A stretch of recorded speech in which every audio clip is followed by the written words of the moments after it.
کے شہید ہونے کا بہت افسوس ہے، ہر مسلمان کو ہوگا،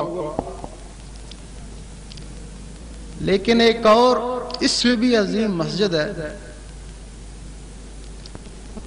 جو مسلمانوں کے دل پہ ہوتی ہے۔ جس طرح اس کے گرنے سے مسلمانوں کو افسوس ہوا، اگر وہ مسجد کسی کے دل سے گر جائے تو فرشتوں اور ارواح میں صف ماتم بچ جاتا ہے۔ اس بابری مسجد کی تعمیر بابر بادشاہ کے حکم سے معماروں اور مزدوروں نے کری، اور اس دل کے مسجد کی تعمیر اللہ کے حکم سے فرشتے کرتے ہیں۔ معماروں نے اس کی تعمیر اینٹیں چن چن کر کری، اس کی تعمیر معماری کر سکتا ہے، اور اس قلب کی مسجد کی تعمیر ذاکر قلبی کر سکتا ہے۔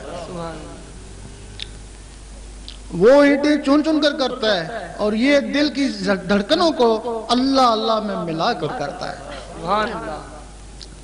جب انسان مسجد بناتے ہیں پھر اسی کی خود تعظیم کرتے ہیں، اور جب وہ فرشتے اس قلم میں مسجد کو تعمیر کرتے ہیں پھر اسی جسم کے آگے جا کے جھکتے ہیں۔ اب ہر آدمی مسجد تعمیر نہیں کر سکتا، اس کے لیے ایک ہنر ہے۔ اسی طرح ہر مسلمان یہ دل کی مسجد تعمیر نہیں کر سکتا، اس کے لیے ایک علم ہے، وہ علم خاص ہے، اور اسی علم کی تشریح کرنا چاہتا ہوں۔ حضور پاک کے زمانے میں دو طرح کا علم تھا، ظاہری اور ایک باطنی، ایک زبان والوں کے لیے اور ایک دل والوں کے لیے۔ زبان والے علم کو شریعت بولتے ہیں اور دل والے علم کو طریقت بولتے ہیں۔ آپ کے زمانے میں جن لوگوں نے صرف ظاہری علم سیکھا، ظاہری پہ قناعت کری، وہی کوئی منافق ہوا اور کوئی خارج ہوا، اور جن لوگوں نے وہ باطنی علم بھی حاصل کیا وہ تو صحابی یا رسول اللہ کہلائے، اور ولیوں سے بھی اعلی مقام حاصل کر کے چلے گئے۔ وہ باطنی علم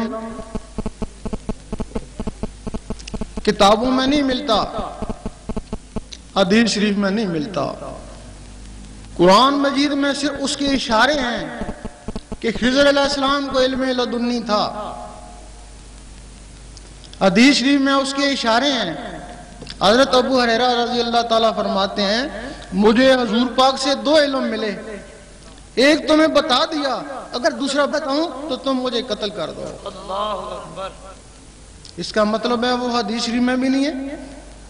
حضور پاک فرماتے ہیں مجھے اللہ تعالیٰ سے تین علم حاصل ہوئے، ایک عام لوگوں کے لیے، ایک خاص کے لیے، اور ایک صرف میرے لیے۔ حضرت ابراہیم بن ادم فرماتے ہیں کہ میں نے 70 مرتبہ اللہ تعالیٰ کا دیدار کیا ہے، اور اللہ تعالیٰ سے 120 مسئلے سیکھے، صرف 4 مسئلے لوگوں کو بتائے، سب نے انکار کر دیا۔ اور اس علم کا ایک اور واقعہ، شاہ شمس تبریز رحمۃ اللہ مولانا رومی کے مکتب میں چلے